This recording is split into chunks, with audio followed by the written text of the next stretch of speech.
नमस्कार, मेरा नाम है सौरभ पांडे और आप देख रहे हैं चिटी मीडिया हिंदी। और आज हमारे साथ जो मेहमान हमसे बातचीत करने के लिए मौजूद हैं, उनका नाम है अजय शेरावत। दिल्ली बीजेपी के प्रवक्ता हैं और राष्ट्रीय मीडिया प्रभारी हैं ओबीसी मोर्चा से। तो आपका बहुत बहुत स्वागत है अजय जी हमारे चैनल पर। धन्यवाद सौरभ, बहुत बहुत धन्यवाद आपका नया प्लेटफॉर्म शुरू करने के लिए। एक तो शुभकामनाएं, और मुझे शुरुआत में ही जोड़ने के लिए बहुत बहुत धन्यवाद आपका। और आपको भी शुभकामनाएं कि आपको नया दायित्व मिला है, नई जिम्मेदारी मिली है। आप प्रदेश टीम से राष्ट्रीय टीम में आए हैं। मुझे तो लगता है आपकी और मेरी प्रोग्रेस एक साथ ही चल रही। हो सकता है। तो अब मैं आपसे ये जानना चाहूंगा कि पहली बात तो आप ये बताइए कि आपकी सेहत कैसी है, क्योंकि इस टाइम पे सबसे जो ज्यादा जरूरी चीज है वो है सेहतमंद होना। तो अभी आप हैं कैसे, स्वास्थ्य कैसा? आ, कोरोना के समय में एक तो देखो दोस्त, डर लगा रहता है घर पे परिवार के लिए सबसे ज्यादा। हम लोग सोशल पॉलिटिकल लोग हैं, ना चाहते हुए भी हमको बाहर निकलना ही पड़ता है, कभी किसी की मदद के लिए, किसी पार्ट के लिए, किसी चीज के लिए बाहर चले जाते हैं। खुद फिट हैं अभी, लेकिन जब घर आते हैं तो कमरे में खुद को आइसोलेट करना पड़ता है, क्योंकि कहीं ना कहीं आपको अपने परिवार का डर सबसे ज्यादा सताता है। तो अभी तक हाल फिलहाल परिवार में सिचुएशन ठीक है, ऐसी कोई समस्या की बात नहीं। वैक्सीनेटेड मदर एंड फादर दोनों को करा दिया है। मैंने भी अपनी पहली वैक्सीन लगवा ली है, तो अभी के लिए तो सब सुचारू रूप से चल रहा है। नेशनल टीम की मैंने बात की, तो एक कार्यकर्ता के तौर पर प्रदेश टीम से नेशनल टीम में आना कितना चैलेंजिंग होता है, क्योंकि आप दोनों दायित्व निभा रहे हैं, आपको बेहतर अंदाजा होगा।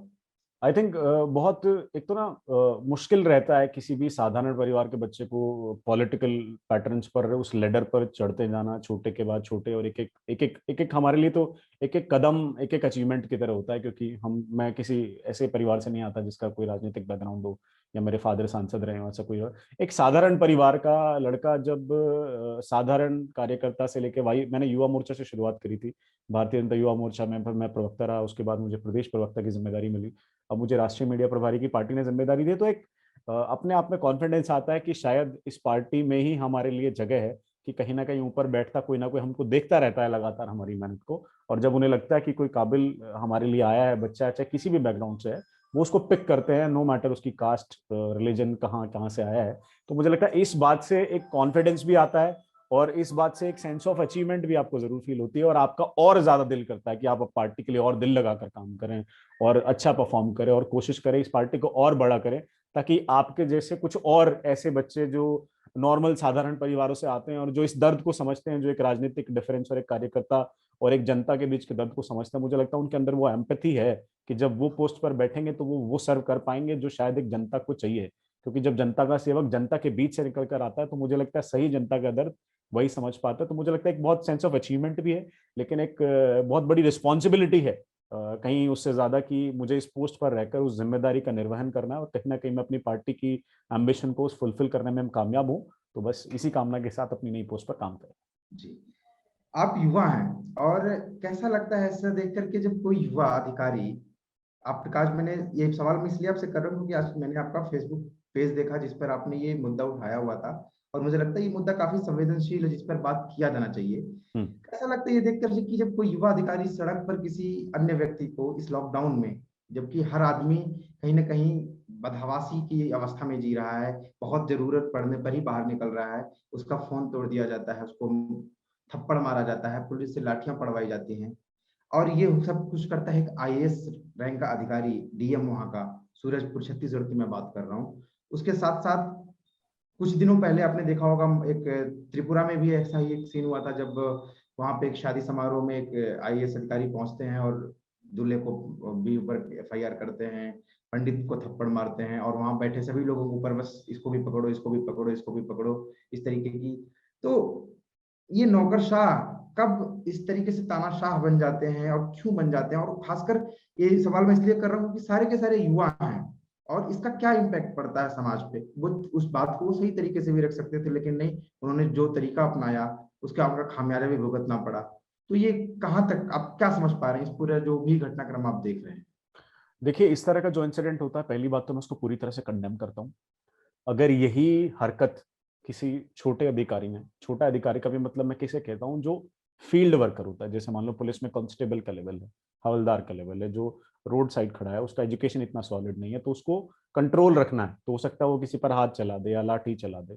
वहां जब इस तरह के इंसिडेंट्स आते हैं, तो मुझे लगता है कि मैं उससे उतना अफेक्ट नहीं होता हूँ। मुझे लगता है जितना एजुकेशन इंसान उसके हिसाब से काम कर रहा है, लेकिन जब एक आईएएस अधिकारी, जो कि एक जिम्मेदार, मुझे लगता है एक कलेक्टर से ज्यादा जिम्मेदार पोस्ट हमारे कॉन्स्टिट्यूशन में रेड टेपिंग की जिंदगी में अभी तक कोई डिफाइन नहीं है, और जब इस तरह का एक आईएएस अधिकारी, ऐसा हो जाता है ना कि आपके क्षेत्र का सबसे बड़ा अधिकारी बदतमीज निकले, तो आप तमीज सिखाने किसको जाएंगे? और सही वो बात। भी एक नाबालिग बच्चे को, मतलब वो 15-16 साल का बेचारा मासूम लड़का है। मैं तो कहता हूँ मान भी लो उसने कोई बदतमीजी भी करी है, तो आईएएस को तो ये समझना है कि वो बच्चा है तो छोटा ही ना। वो बाहर निकला है किसी दवा दारू के लिए, क्या पता किस कारण से निकला है, हो सकता है घर बैठे बैठे पक गया वो बेचारा, इसलिए थोड़ा सा घूमने के लिए निकला है। तो उसको प्यार से समझाया भी तो जा सकता है ना सब, तो आप फिर उसको। मास्क लगा रखा था उसने। हाँ, सब लगा रखा है उसने बेचारे ने। मैं तो कह रहा हूँ मान लेता हूँ कि उस बच्चे की भी गलती थी, कोई गलती होगी जो हमको कैमरे पे दिखाई नहीं दी, हमको वीडियो पे दिखाई नहीं दी। लेकिन आपका आधिकारिक रौब ये नहीं बनता ना कि आप उस बच्चे का फोन तोड़कर उसका हौसला तोड़ दें, आप उसको चाटा मारकर उसको जलील कर रहे हैं। मतलब आप उस बच्चे के दिल में एक आईएएस की क्या इमेज बनाना चाहते हैं? अब आने वाला यंगस्टर इस बारे में क्या सोचेगा?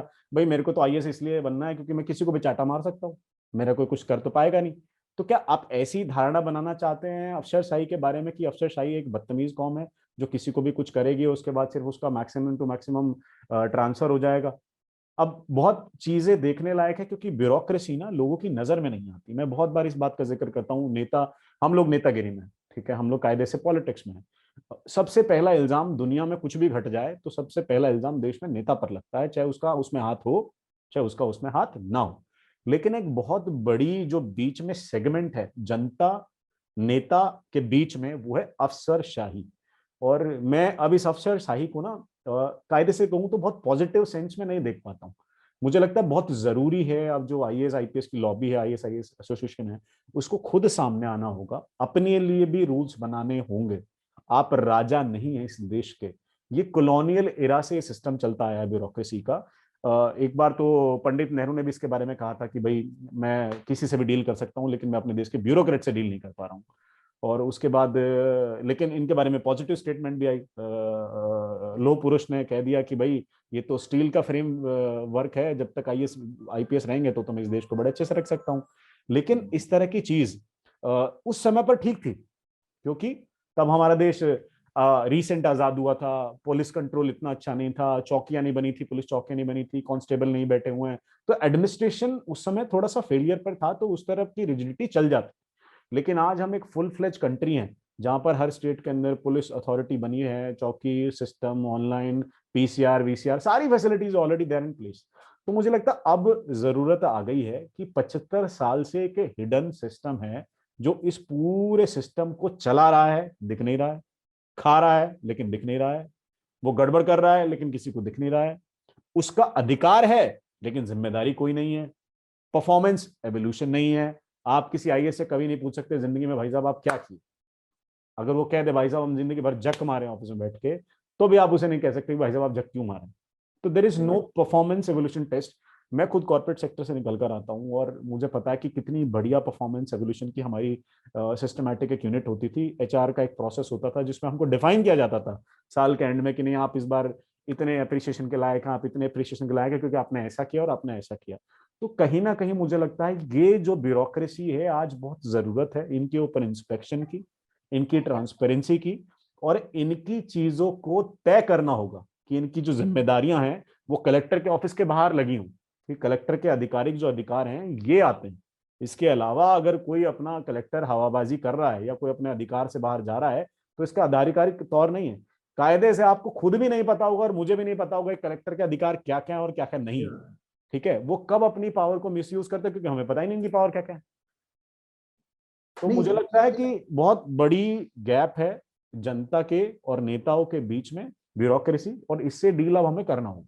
और ये हमारे भारत में ही ऐसा होता है कि मतलब एक अफसर को तबादला कर दिया जाता है। तबादला मुझे नहीं लगता कि एक पर्याप्त है किसी ऐसे अफसर के लिए जो बदतमीजी करता हो, या वो आदमी वहां जाकर के भी वही कर सकता है, अपने जूनियर कर्मचारियों के साथ बदसलूकी कर सकता है, अपने से मिलने आने वालों के साथ भी बदसलूकी कर सकता है। तो मुझे लगता है कि क्या आपसे मैं जानना चाहूंगा कि क्या आपको नहीं लगता कि इन लोगों की भी एक रेटिंग सिस्टम होनी चाहिए, जैसे हम ऐप किसी बिल्कुल। ऐप करते हैं कि अगर कोई विजिटर जाता है किसी आईएएस से मिलने अपनी शिकायत लेके, तो उसके बाद उसकी जो होता है ना कि हाँ आपको कैसा लगा हमारी, कहते हैं ना हमारी सेवाएं कैसी लगी, आप हमें रेटिंग करिए 1 से लेके 5 तक, 1 से लेके 10 तक। इस तरीके की कुछ व्यवस्था होनी चाहिए ताकि नेताओं को भी पता हो कि कौन सा अफसर कितना लोगों से इंटरेक्ट करता है, कितना लोगों से कटा हुआ है, एग्जैक्टली। ये जानकारी होनी चाहिए, रिकॉर्ड देखो होना चाहिए। देखो इनके सिस्टम में क्या है, इनके सिस्टम के ना कुछ बहुत बड़े ड्रॉबैक्स हैं। अगर आप देखें शुरू से पकड़ते हैं इस पैटर्न को, आईएएस आईपीएस का जो एग्जाम क्लियरेंस का सिस्टम है वो क्या है, एक रिटर्न एग्जाम, रिटर्न एग्जाम के बाद इंटरव्यू, इंटरव्यू के बाद सिलेक्शन हो जाती है। वहां ना तो कोई बिहेवियरल चेक है कि कौन इंसान किस तरह का आ रहा है। आपको इतनी जिम्मेदार पोस्ट पर किसी आदमी को भेजना है तो आप उसको बिहेवियरल चेक से भेजेंगे, जैसे आर्मी करती है। लेफ्टिनेंट की पोस्ट के लिए एनडी की पोस्ट होती है तो उसमें पूरा बिहेवियरल चेक होता है आपका। सीडीएस का 7-8 दिन का ट्रेनिंग प्रोग्राम होता है, ऐसे नहीं वो किसी को उठा के अफसर बना देते। गधे घोड़े को नहीं सिलेक्ट कर लेते, बेशक उसने एग्जाम क्रिएट करके आया हो। वो देखते हैं कि पेपर तो दे दिया, लेकिन क्या इसमें वो काबिलियत है कि वो आर्मी में रह पाएगा या आर्मी को उतने अच्छे से सर्व कर पाएगा। तो कहीं ना कहीं हमें अपने टेस्ट फॉर्मेट में ये चीजें भी काबिल करनी पड़ेंगी। क्या ये आदमी पेपर जो देके आया है, एग्जाम दो के आके लेके आया है, क्या ये सच में काबिल है लोगों से इंटरेक्ट करने के? क्या ये सच में काबिल है कि इस पोस्ट पर रहकर एक एम्पैथी के साथ लोगों से जुड़ पाएगा?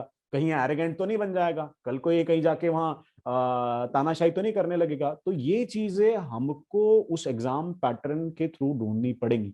अब ये लोग उस एग्जाम पैटर्न से आते हैं, उसमें क्या रहता है, अब किसी बच्चे ने आर्ट्स से पढ़ाई कर ली, आईएएस आईपीएस बन गया। अब भाई साहब की पहली ड्यूटी लग गई रियल एस्टेट में, अब उसकी पहली ड्यूटी रेवेन्यू डिपार्टमेंट में आ गई। तो उन भाई साहब ने 3 साल तक तो पढ़ा, खाता खतौनी मरले, जमीन कैसे होती है, कब्जा कैसे होता है, पोजीशन कैसे होता है। अब 3 साल के बाद उसकी पोस्टिंग होगी सेक्रेटरीट में, हेल्थ मिनिस्ट्री में। अभी जिस आदमी को हेल्थ मिनिस्ट्री के बारे में पता ही कुछ नहीं, उसे पता ही नहीं हेल्थ क्या है, आर्ट्स का स्टूडेंट है, रेवेन्यू में काम किया है, अब आपने उसको उठा के हेल्थ में रख दिया, तो अभी वो बंटेधार के अलावा कुछ और करेगा नहीं। इधर तो वो हिंड्रेंस बन जाएगा सबके लिए जो वहां काम कर रहे होंगे, क्योंकि अब बाबा जी को तो कुछ पता नहीं, अब बाबा जी बीच में आके बैठ गए, अब बाबा जी को जानकारी तो है नहीं। अब इन भाई साहब को पहले तो सिखाए 6 महीना साल 1.5 साल लगा के, उस सिखाने में भाई साहब 10 गलतियां करेंगे, उस गलती को बताने के लिए कोई नहीं, क्योंकि भाई साहब सीनियर पोस्ट पर हैं। तो एक जो पैटर्न है ना एक्सपर्ट्स का, मार्केट एक्सपर्ट्स इन ये जो ऐसी पोजीशंस हैं, मुझे लगता है पहली बात तो ना ऐसी पोजीशंस को आप डायरेक्ट फिल कर ही नहीं सकते। आपको मिनिमम इंस्पेक्टर लेवल पर भर्ती करनी चाहिए, और उसके बाद ग्रो करके आप अगर एक आईएएस आईपीएस बनते हैं ना, तो यू नो पब्लिक कहाँ है, कैसे है, क्या है। लेकिन मैं किसी 24 साल के लड़के को, 30 साल के लड़के को एग्जाम दिया, वो इतने आइसोलेटेड रहते हैं अपने एग्जाम पैटर्न पर। कभी आप वाजी वाके वहां इंस्टीट्यूट पर आके देखिएगा, एक एक कमरे में 4-4 लोग रह रहे हैं, वो दुनिया से कटे पड़े हैं, 30-30 साल तक, 6-6 साल तक कट के यहाँ पर रहते हैं, और फिर एकदम से उनको पावर मिल जाती है कि आप पब्लिक के साथ कुछ भी कीजिए। तो आप कैसे एक्सपेक्ट कर रहे हैं उन स्टूडेंट से जिनका मेंटल स्टिग्मा इतना है ही नहीं, वो कैसे अच्छा डील करेंगे? कभी अच्छा डील नहीं करेंगे। आपने कहा कि इनका टेस्ट जो प्रोसेस है उसको सुधारा जाना चाहिए।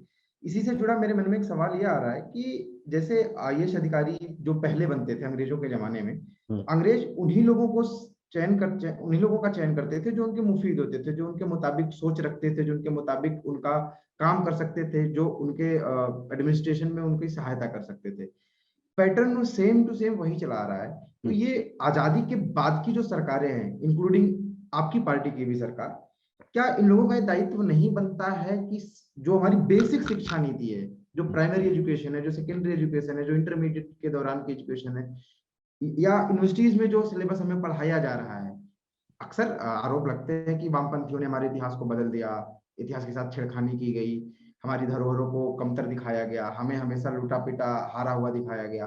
तो ये चीजों को आखिर कब बदला जाएगा? क्योंकि नए भारत का नारा तो दिया जाता है, लेकिन नए भारत में नया क्या है, ये लोग तो पूछ रहे हैं ना कि नया क्या है। बिल्कुल। और देखिए यहाँ पे बदलाव अगर ग्राउंड रूट लेवल से होगा, तभी ये चीजें जाकर के ऊपर अपने आप स्वतः स्फूर्त बदल जाएंगी।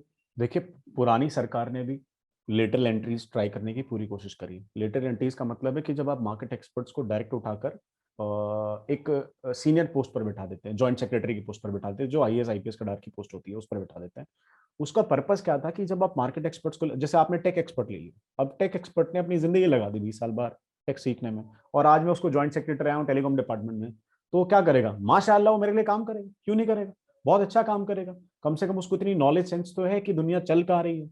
और वहीं मैं किसी ऐसे अफसर को बैठा दूं जो 20 साल से रेवेन्यू में था और आप आईटी में बैठा दिया, तो आप उससे फिर क्या उम्मीद करोगे? इसको करना जरूर चाहिए, आपको भी पता है, मुझे भी पता है इसके रिफॉर्म की जरूरत है, सरकार को भी पता है, पिछली सरकार को भी पता था इसके रिफॉर्म की जरूरत है। लेटरल एंट्रीज 10 बार ट्राई करी जा चुकी हैं, लेकिन क्योंकि ब्यूरोक्रेसी की लॉबी इतनी स्ट्रांग है, at the end of the day वो एक नहीं तो दूसरा, दूसरा नहीं तो तीसरा कुछ ना कुछ क्लॉज लगाकर उन लेटर एंट्रीज का प्रोसेस या तो स्लो कर देते हैं, या तो उनको ज्वाइनिंग नहीं करने देते, या तो उनके एंटी खड़े हो जाते हैं। क्योंकि ये लोग ना बड़े चतुर चालाक हैं। इनको पता है अपनी तो चल रही है साहब, अपनी तो पूरी लॉबी है, इनका तो ध्यान है, इनको तो हम 87 बैच के हैं, हम 88 बैच के हैं, हम 89 बैच के हैं। अब इनकी दोस्तियां हैं सदियों पुरानी, तो ये तो अपनी दोस्तियों को बचाने के लिए, आप देखेंगे करप्ट आईएएस ऑफिसर को बचाने के लिए भी आईएएस आईपीएस की एसोसिएशन जो है वो पूरी तत्परता से लड़ेगी। इसमें रिफॉर्म के लिए एक बार भी वो खुद बात नहीं करते। पूरे देश को ज्ञान बांटते हैं लोग, लेकिन अपनी ट्रांसपेरेंसी पर कभी नहीं करते। एक फॉर्मेट है सोशल ऑडिट का, आप इसको कभी पढ़िएगा। सोशल ऑडिट का जो ड्राफ्ट है वो यही कहता था कि how to make them accountable for the society. तो वो सोशल ऑडिटिंग रहेगी, जो ऑटोनॉमस बॉडी होगी और वो इनका सोशल ऑडिट करेगी। लेकिन इन लोगों ने आज तक सोशल ऑडिट का बिल नहीं पास होने दिया। मैंने बहुत, तब मैंने राजनीतिक करियर की बहुत शुरुआत करी थी, बहुत यंगस्टर के नाते। तो एक बार एक आईएएस साहब थे, वो हमारे डिस्कशन में आए हुए थे, तो मैंने उनसे बच्चों की तरह पूछा, मैं साहब जब ये सोशल ऑडिट इतनी अच्छी चीज है और आप पर अकाउंटेबिलिटी आ सकती है, तो why are you not implementing it? I am not naming him. और वो बहुत बहुत लेवल पर थे उस समय पर, मतलब पॉलिसी सेंटर के। तो उन्होंने कहा कि अजय, जो तुम कह रहे हो वो सुनने में और देखने में बहुत अच्छा लगता है, लेकिन आप मुझे एक बात बताओ, मैं अपने लिए कानून क्यों बनाऊंगा कि मुझे अकाउंटेबल होना पड़ जाए? अब जब मैं आजाद हूं तो मैं क्यों बनाऊंगा? तो कोई अपने लिए क्यों बनाना चाहेगा? अनटिल एंड अनलेस ये सोसाइटी का प्रेशर इतना बिल्ड हो जाए कि इधर तो लाइन में आ जाओ और इधर तो हट जाओ। तो जब तक ऐसा दिन नहीं आएगा कि एक सोशल रिफॉर्म के लिए जब पब्लिक बाहर आएगी, आज जैसे लोग छोटे मोटे ये सीए के आंदोलन के लिए लोग बाहर आके बैठ जाते हैं, तो जब तक ऐसे लोग आईएएस के रिफॉर्म के लिए बाहर आके रोड पर नहीं बैठेंगे ना, तब तक ऐसा कोई बदलाव आएगा नहीं। ऐसा भी देखा जाता है कई बार कि लोग ये आरोप लगाते हैं, जैसे मान लीजिए मैं अगर एग्जांपल दूं, just an example, Uttar Pradesh सरकार की, कि लोग कहते हैं कि उत्तर प्रदेश सरकार योजनाएं तो अच्छी अच्छी लेके आ रही है, लेकिन हाँ अधिकारी और हाँ जो बाबू हैं, जो क्लर्कियल लेवल पे हैं, जो कर्मचारी हैं, वो योजनाओं को सतह तक पहुंचने नहीं दे रहे हैं, जनता तक पहुंचने नहीं दे रहे हैं, एक बैरियर का काम करते हैं। बिल्कुल है। तो ये बेहतर पता होगा सभी मुख्यमंत्रियों को, मंत्रियों को भी ये चीजें पता होंगी, लेकिन क्या ये संभव है कि बिना इनकी मिली भगत के, इनकी मोनोपोली इतनी स्ट्रांग है कि ये लोग अपनी वाली चला भी लें और नेताओं के उसमें मिली भगत ना हो? क्योंकि मुझे ऐसा लगता है कि नेता एक लेवल पे जाने के बाद खुद उनको सपोर्ट करते हैं, सरेंडर कर देते हैं कि ठीक है भाई, जो तू कर रहा है वही ठीक है। मुझे ऐसा लगता है कहीं ना कहीं, अगर, क्योंकि मुझे नहीं लगता कि अगर संसद और नेता या राज्यों की विधानसभाएं चाह लें और सोच लें तो इनकी मोनोपोली में सेंध नहीं लगाया जा सकता। देखिए, ऐसा तब हो सकता है जब पॉलिटिकल विल पावर बहुत ही स्ट्रांग हो, ऑपोजिशन और पक्ष और प्रतिपक्ष दोनों एक साथ मिलकर जब इस भावना के साथ ये डिसीजन तय करेंगे कि आज से हमें ब्यूरोक्रेसी रिफॉर्म करना है, तो देखिए कोई बदल नहीं सकता देश में। लेकिन जब तक पक्ष और विपक्ष बैठा है, और हमारे यहाँ पक्ष और प्रतिपक्ष तो है नहीं, हमारे तो पक्ष और विपक्ष है। आपने कोरोना काल में देखा होगा, जब कोरोना काल में सारी दुनिया में, सब देश में, हर सारी पॉलिटिकल पार्टीज एक बन के अपने देश में महामारी से जूझ रही हैं। इकलौता मान्यवर हमारा देश है जहां पर हमारा विपक्ष सिर्फ हमारे पक्ष से जूझ रहा है, उसको बाकी किसी से कोई लेना देना नहीं है। तो इतना सेल्फिश विपक्ष जब तक रहेगा, जब तक लोग सेंटरिक रहेंगे, पॉलिटिकल पार्टीज अपने सेंटरिक होकर अपने देश के लिए नहीं सोचेंगे, आप सोचिएगा कि ये करना बहुत नामुमकिन है। मोदी जी की अगर आपने रिसेंट स्पीच पार्लियामेंट वाली पिछली सुनी हो, तो उन्होंने कहा था कि क्या हम अपने संविधान की सारी ताकतें बाबूगिरी को दे दें, क्या बाबूगिरी को करने दें? उन्होंने कहा था बड़े अच्छे से। और मैं कहता हूं ये एक इशारा है, और मैं विश्वास रखता हूं इकलौते प्राइम मिनिस्टर हैं जिन पर मुझे ब्लाइंड फेथ है, जिसके लिए लोग हमें अंधभक्त भी कहते हैं, और हम उसे मानने को तैयार हैं क्योंकि हमें इस आदमी में विश्वास है। तो उन्होंने इशारा कर दिया है, और मैंने उनकी चीजों को जितना आज तक पढ़ा है, जब वो इशारा करते हैं इसका मतलब उस पर काम कर रहे होते हैं, और जब वो साइलेंट हो जाते हैं इसका मतलब उस पर ड्राफ्टिंग चल रही होती है। उसके बाद वो जिस दिन आएगा वो सिर्फ सरप्राइज की तरह होगा कि मित्रों 8 बजे के बाद, आज के बाद ये लागू हो गया। तो जिस दिन ऐसा होगा, मुझे लगता है इस कंट्री को हम एक बहुत बड़ी डीमक से बचा पाएंगे। क्योंकि ब्यूरोक्रेसी में मैं ये नहीं कहना चाहता दोस्त कि सारे ब्यूरोक्रेट्स खराब हैं, सारे आईएएस खराब हैं या सारे आईपीएस खराब हैं।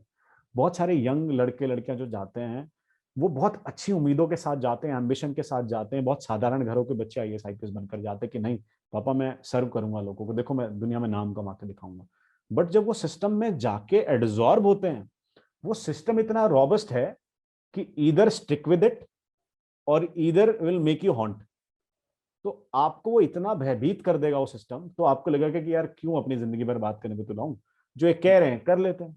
जूनियर सीनियर, वो एक पूरी गैंग है, छोटा नहीं है शब्द, ये मैं कह रहा हूँ बहुत बड़ा शब्द है ये गैंग, क्योंकि इतने हिस्टोरिकल हो चुके हैं। आप जो सोचो ना, जिसको याद है मैं 87 बैच का हूँ, 88 बैच का हूँ, 89 बैच का हूँ, कितने बैचेस आ चुके हैं, और इनके दिमाग में एक बहुत अच्छा सेंस ऑफ अचीवमेंट है, इनको मालूम है। ये मंत्री को ना बार बार इशारा करते रहते हैं चुपचाप से, साहब आप तो चले जाओगे 5 साल में, हम यहीं रहेंगे। तो ये कहीं ना कहीं एक ब्लैकमेलिंग भी है, कि ये पॉलिटिकल आदमी को पूरा पॉलिटिकल रहने भी नहीं देते। अब इनके सामने नेता सरेंडर करे ना तो क्या करे, इनके बिना काम नहीं, और इनके बिना भी सरे नहीं, और इनके साथ भी सरे नहीं, तो जाए कहाँ। तो नेता मतलब सोचता, मतलब ये ऐसा लड्डू है जो खाया भी नहीं जा रहा और हाँ खाने हाँ में रहा भी नहीं जा रहा। हाँ, तो वो समस्या हो गई कि इसके बारे में बोले तो कहाँ रिपोर्ट करें, कंप्लेंट करने के लिए कोई जगह नहीं, जुडिशरी में इन पर कोई केस नहीं लेता, अपने ऊपर ये कंप्लेंट नहीं लेते, आप इनके कंप्लेंट कहाँ करोगे। एकमात्र सोल्यूशन बच जाता आदमी के पास, वो है ट्रांसफर। नहीं, कुछ एक स्टेट्स में ऐसे व्यवस्था थी, उत्तर प्रदेश और कुछ स्टेट्स में, जहाँ पे ये जो पंचायत लेवल के जो जिला परिषद जिला पंचायत के अध्यक्ष हुआ करते थे, वो सर्टिफिकेट बनाते थे, कैरेक्टर सर्टिफिकेट, आईएएस की। वो सिस्टम भी वो सिस्टम भी विधानसभा में खत्म कर दिया गया। उस सिस्टम में भी ये कहा गया कि नहीं, मतलब आप नहीं बना सकते, पावर छीन ली गई। तो मुझे लगता है कि ये जो चीजें लूप होल्स क्रिएट किए गए ना ब्यूरोक्रेट्स और डेमोक्रेसी के बीच में, ब्यूरोक्रेसी और डेमोक्रेसी के बीच में, ये कहीं ना कहीं अब जाकर के लोगों को परेशान हाँ, करके दिक्कतें आ जैसे रही हैं। जैसे मोदी जी की कुछ कुछ पॉलिसी देखिए आप, डिजिटल पॉलिसी है कि भाई फंड डायरेक्ट ट्रांसफर कर दो, आपने ब्यूरोक्रेसी को बाइकआउट कर, अब इसमें पीछे का आदमी का रोल नहीं है। लोन सैंक्शन करने हैं इतने, तो डायरेक्ट उसको लोन सैंक्शन होगा तो दिखता है डिजिटल में।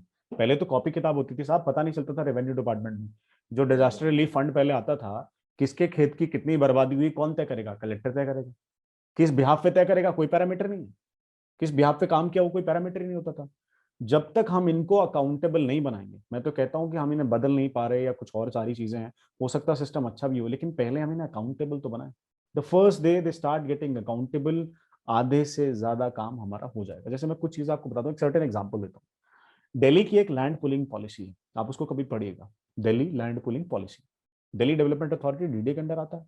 डीडीए को एक ब्यूरोक्रेट चलाते हैं, वो उसके चेयरमैन आके नियुक्त हो जाते हैं, वो चेयरमैन साहब उस पोस्ट पर आके बैठ जाते हैं। Delhi land pooling policy Kamal Nath लेकर आया था कांग्रेस के समय पर, और उसमें क्या था कि अब जो दिल्ली के आसपास में लैंड विलेजेस की थी उनको नोटिफाइड कर दिया उन्होंने। उन्होंने कहा कि ये 11,000 एकड़ की लैंड है और इसमें आप रेजिडेंशियल ग्रुप हाउसिंग बना सकते हैं, लेकिन उसके लिए आपको क्या करना होगा, आपको 300 एकड़ के पैच में सारे किसानों को इकट्ठा होना पड़ेगा, सबकी सहमति देनी पड़ेगी, फिर ये देना पड़ेगा। तो ब्यूरोक्रेट्स ने क्या किया, उस पॉलिसी को एग्जीक्यूट ना होने देने के लिए उस पॉलिसी में ऐसे ऐसे क्लॉज डाल दिए कि वो तब से लेकर आज तक, मैं बता रहा हूँ आपको, 2021 अब आ गया, और मेरी खुद की जमीन दिल्ली में है, और हमने खबर तब सुनी थी जब हम बच्चे हुआ करते थे, आज मैं खुद राजनीति में रखता हूँ, आज तक ये यूज नहीं हो पाई है। आप दिल्ली के अगर बॉर्डर पर जाकर देखेंगे तो दिल्ली के बॉर्डर के जस्ट इधर हरियाणा है, गुड़गांव है, वहां पर आपको गगनचुंबी इमारतें दिखेंगी जिनके फ्लैट की कीमत कुछ कुछ करोड़ में है। और जस्ट बॉर्डर के इधर कूदेंगे तो दिल्ली दिखेगा जहां पर खेत पड़े हैं लेकिन आप उस पर ईंट नहीं लगा सकते। What is this, this is policy paralysis. इस पॉलिसी पैरालिसिस के कौन जिम्मेदार है, कोई नेता जिम्मेदार है? ब्यूरोक्रेट 400% जिम्मेदार है। bureaucrat has become a hindrance in the development of this country. Either remove them, either make them fall in a straight line. तो आज वो समय आ गया है कि उनको सीधे चलना सिखाओ ताकि वो डेवलपमेंट का रोड़ा ना बन सके। आज वो बन चुके हैं। इसको मैंने, आपने, हमारे जैसे जितने भी यंगस्टर पॉलिटिकल या किसी भी सिनेरियो में काम करते हैं वो चीज समझ चुके हैं। पुराने वाले लोग को समझ नहीं आ रही थी, क्योंकि पुराने वाला आदमी ना कुछ भी गलती होती थी तो नेता को गाली देने लग जाता था। अभी वो भी समझ रहा है कि सब कुछ नेता के हाथ में भी नहीं है। और ये जो बीच में लॉबी बैठी है, भाई या तो डायरेक्ट कम्युनिकेशन आए ना, अगर नेता को गाली पड़नी है तो फिर पावर भी नेता के पास डायरेक्ट रहे, कि भाई 5 साल जब हूं तो पूरी रहे, आधी भी क्यों दे रहे हो, कि गाली गाली मेरी और ताली तेरी और काम तूने करना नहीं। तो मीठा मीठा वो, कड़वा कड़वा तुम्हारा। हाँ, तो बस वो सिस्टम अब हमको समझना पड़ेगा। और जब तक हम, क्योंकि ब्यूरोक्रेसी की लॉबी दोस्त कमजोर नहीं है, ये बहुत मजबूत लॉबी है। अगर आज हमारे जैसे यंगस्टर इससे लड़ना शुरू करेंगे तो हमारी भी उम्र निकाल देंगे। लेकिन हो सकता है कि हम इसमें रिफॉर्म जरूर ला पाए, लेकिन मुझे लगता है कि मोदी जी से ज्यादा स्पॉटलेस प्राइम मिनिस्टर हमारे पास कोई और है नहीं। तो आई थिंक एक रिफॉर्म जिस दिन वो ले पाएंगे, मैं उनको जिंदगी भर, क्या, मैं तो पूजने के लिए तैयार हूँ उनको, मुझे कोई दिक्कत नहीं। अजय भाई, उम्मीद करता हूँ कि ये जो जिन बदलावों पे हम चर्चा कर रहे हैं, ये बदलाव हमें देखने को मिलेंगे आने वाले भविष्य में। तो फिलहाल अभी के लिए मुझे लगता है सेशन यहीं पे हम समाप्त करते हैं। आपका बहुत बहुत शुक्रिया कि आप आए हमारे चैनल पर हमसे बातचीत किए, और साथ ही साथ एक वादा आपसे चाहूंगा कि आप हमारे दर्शकों से और हमसे ये वादा करके जाइए कि अभी तो चलिए हमने एक आपका शॉर्ट डिस्कशन हमने किया, लेकिन अभी बहुत सारे ऐसे मुद्दे हैं, बहुत सारे ऐसे विषय हैं जिन पर बात नहीं हो पाई है। उस पर भी हम बात करेंगे और तसल्ली से आप हमें समय देंगे, इस चीज का वादा करके जाइए। सौरभ भाई, बहुत आपका बहुत बहुत आभार अपने प्लेटफॉर्म पर बुलाने के लिए। और मुझे लगता है आप जैसे जर्नलिस्ट जब तक देश को ये रास्ता दिखाते रहेंगे, हम जैसे पॉलिटिकल लोग आपके हर प्लेटफॉर्म पर जब भी आप क्रिएट करेंगे, जब भी बुलाएंगे, आते रहेंगे और हर उस डिस्कशन पर बात करेंगे जो कितना भी क्रिटिकल हो, कितना भी रैशनल हो, कितना भी रैशनल हो। लेकिन अगर वो टॉपिक देश हित में है, अगर वो मुद्दा देश हित में है, तो मैं उस मुद्दे पर कभी भी कहीं भी समय देने के लिए आपके साथ हमेशा तत्पर हूँ, तैयार। चलिए बहुत बहुत धन्यवाद, और हम अपने दर्शकों से भी ये कहेंगे कि हमारे चैनल को सब्सक्राइब करें, और ये वीडियो जो हम आपके तक ले आते हैं, अगर आपको अच्छी लगती है तो ज़्यादा से ज़्यादा लोगों तक शेयर करिए, ताकि आपकी तरह और लोग भी हमारे इन वीडियो से अवगत हो सकें। और बाकी तो आपको बातचीत अच्छी लगी ही होगी तो लाइक कर दीजिएगा, कमेंट सेक्शन में हमें बताइएगा कि अजय शेरावत जी से ये बातचीत कैसी लगी आपको। और शुक्रिया। धन्यवाद सौरभ जी, बहुत बहुत धन्यवाद आपका। Namaste. Please remember to subscribe to us and switch on the notifications for this channel. For our other social media links, more content, and to support our work, please visit citti.net. Dhanyavad. Namaskar.